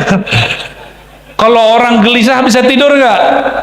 Tapi kalau orang gelombang otaknya tenang dengan zikir, sholawat, mungkin saya ini tukang dongeng kali kata dia ya. Atau mungkin suara saya bisa menenangkan hatinya barangkali. Kalau dengar langsung ketiduran depan saya tuh. Ya. Ada yang ketiduran nggak? Kita liatin dulu tuh. Halo, Bun. Ada yang tidur? Hebat benar, di bawah langit bisa tidur. Kayak di Padang Arafah ya. Jika orang tertidur, pintunya adalah jiwanya tenang, badannya tenang, otaknya tenang. Dan cara menenangkan orang itu, dia lupa masa lalunya. Oleh karena itu, kita nggak mungkin tidur kecuali lupa apa yang kita kerjain. Baru bisa tenang. Jadi ibu-ibu yang patah hati, pasti lupa patah hati baru bisa tertidur. Kalau lagi sakit hati bisa tidur? Enggak. Lupa dengan orang yang nyakitin hatinya baru dia tertidur. Sama nih bapak-bapak ini kalau kerja berat, itu nggak bisa tidur. Lupa dari kerjaannya barulah tertidur. Karena jiwanya mulai tenang, badannya tenang, gelombang otaknya tenang. Tanya pakar ahli gelombang otak. Saya mau tanya sama antum. Ada ayat di Quran, ala bizikrillah tatmainnul. Ketahuilah hanya bizikrillah. Cek di Dalailul Khairat, zikrullah salah satu nama Rasulullah bukan? Ala, ketahuilah, bizikrillah. Kalau terjemahan kemenak, dengan zikrullah, dengan menyebut Allah hati tenang. Tapi kalau orang ngerti ma'rifat al-Muhammadiyah, mengerti Muhammad SAW hakikatnya apa, baca Dalailul Khairat dengan benar, salah satu nama beliau adalah zikrullah. Salah satu nama Nabi Muhammad. Maka ahli marifat kalau nerjemahin surat Ar-Ra'd itu gimana? Ketahuilah dengan terhubung hatimu kepada rohani Sayyidina Muhammad yang bernama bergelar zikrullah, hatimu tenang. Percaya. Makanya Bapak Ibu kalau dengerin salawat ketiduran nggak? Bisa ketiduran. Cuma kalau salawat pengajian jangan tidur ya. Nanti ente ngeliat Nabi lagi. Para wali Allah, dia tidak perlu tidur untuk tenang. Mereka itu bisa sampai kepada ketenangannya, kedamaian orang tidur, matanya masih melek. Paham maksudnya? Kita ini kalau tidur otak kita tenang gitu. Ketenangan itu dicapai oleh kekasih-kekasih Allah dalam keadaan matanya melek. Kita sebut jaga. Di saat itulah para kekasih-kekasih Allah, baik dulu, sekarang, sampai akhir zaman, diizinkan berjumpa Rasulullah SAW. Yang jumpa rohaninya, matanya lagi jaga. Paham maksudnya? Itu yang dimaksud berjumpa Nabi dalam keadaan jaga. Bukan berarti Nabi berfisik di depan kita, enggak. Dipahami begitu juga ada ilmunya, ada juga bab ilmu itu, tapi nggak boleh juga dibuka di sini. Itu baca kitab Al-Insan Al-Kamil namanya, ya. Ada pembahasan itu. Inilah yang disebut dalam hadis Bukhari, man ra'ani fil manam fasayarani fil yaqazah. Siapa yang jumpa aku, melihat aku dalam keadaan tidur, otaknya tenang, kolbunya sedang damai, Allah akan izinkan dia memandangku dalam keadaan jaga. Badannya jaga, tapi otaknya lebih tenang, lebih dalam, lebih damai dari orang tidur. Kita colek, dia nggak nyahut. Kenapa? Dia lagi asik di alamnya sendiri. Itu yang disebut jumpa Rasulullah SAW dalam keadaan jaga. Maka bertemu Rasulullah dalam keadaan jaga itu sangat ilmiah, bukan halu seperti yang dituduhkan orang yang sok-sok ahli berpikir, ya. Ingin jumpa Rasulullah, kalau orang sudah kenal hakikat Rasulullah nggak pengen minta jumpa lagi, karena jumpa tiap hari. Jumpa ya apa jumpa? Jumpa nurnya. Tiap hari kita jumpa. Alam ini dari nurullah, nur Muhammad. Maka kalau orang faham bab ini, dia jumpa nur Nabi Muhammad setiap saat, sallallahu alaihi wasallam. Tapi itu jumpa secara paham. Yang lebih indah itu jumpa secara zauq, secara rasa. Maka latih-latih kerinduan kepada Sayyidina Muhammad sallallahu alaihi wasallam. Gimana latihnya? Salawat setiap hari, jangan kurang dari 300. Kalau Habib Mahdi Segaf Nurul Iman Parung 400. Cuma untuk murid pemula dijadiin salawat tadi tuh Bib, salawat fulus. Salawat Sajaratun Nukut itu untuk pemula. Kalau beliau nggak laku itu, bagi beliau salawat itu bukan sekedar fulus, tapi salawat itu untuk nufus, tazkiyatun nufus. Awal-awal murid pengen dapat banyak duit, dikasih salawat. Lama-lama sudah banyak duitnya, dia masih salawat. Akhirnya dia tahu, oh duit ini ada bukan karena salawat saya aja, tapi karena Allah ingin ngasih. Cuma dulu belum siap. Sekarang setelah sholawat, setelah cintanya bukan lagi kepada fulus, cintanya kepada muzakkin nufus Sayyidina Muhammad SAW, baru dia dikasih. Karena Sayyidina Muhammad SAW tidak ridho orang yang sholawat kepadanya cinta sama dunia.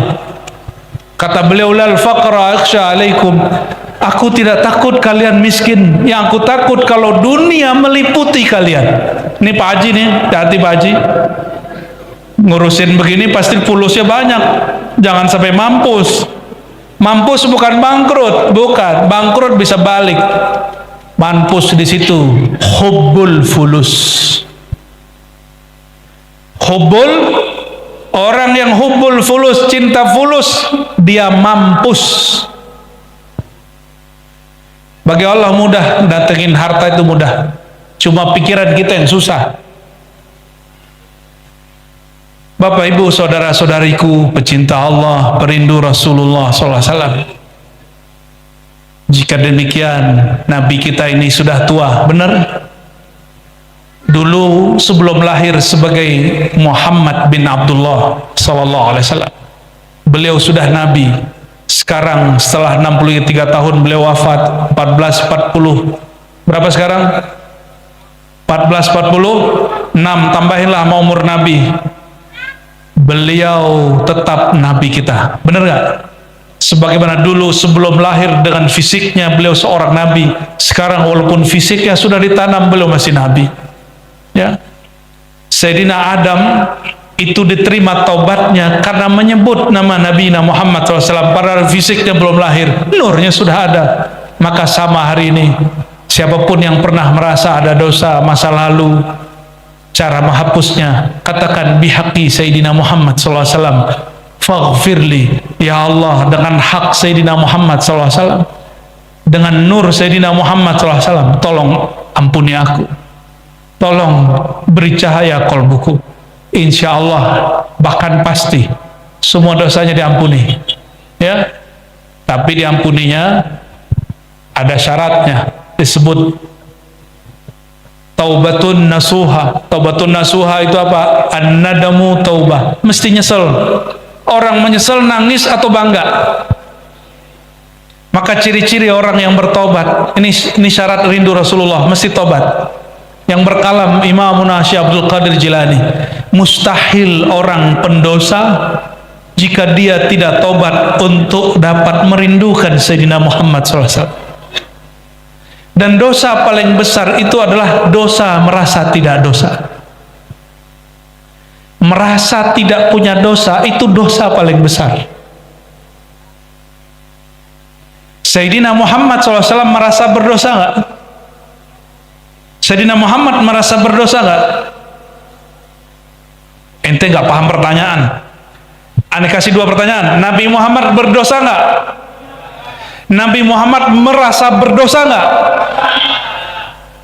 Paham bahasa Indonesia ya? Nabi Muhammad tidak berdosa, tapi merasa. Ini kalimat dua kali saya ulang di balik papan nih. Ya. Kalau orang hari ini dia banyak dosa tapi merasa tidak semoga orang yang jalan tidak marah ya, jalannya kepakai sebagian.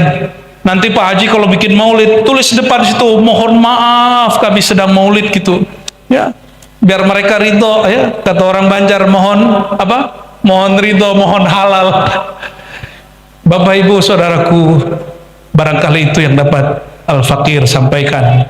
Pesannya satu saja, apapun kejadiannya tetap hidupkan majelis maulid Nabi. Walaupun orang bilang besok kiamat, malam ini kita bikin maulid ya. Kenapa? Maulid adalah syukur kepada Sayyidina Muhammad. Orang yang berterima kasih ke Sayyidina Muhammad, dia disebut syakura, berterima kasih kepada Allah. Allah maj'alna abdan syakura, ya Allah jadikan kami masing-masing ini hamba yang banyak syukur. Allahumma ja'alna minal muqsirina bisalati ala habibika, ya Allah izinkan kami yang hadir malam ini orang yang lisannya, kalbunya, ruhnya banyak berselawat kepada kekasih Engkau. Allahumma ahyina bihubbi Sayyidina Muhammad SAW wa abidna fi hubbi Sayyidina Muhammad SAW. Ya Allah, jika Engkau panjangkan umur kami, panjangkan dalam cinta kepada beliau. Jika Engkau wafatkan kami, ya Allah, wafatkan kami dalam memandang cinta kepada beliau.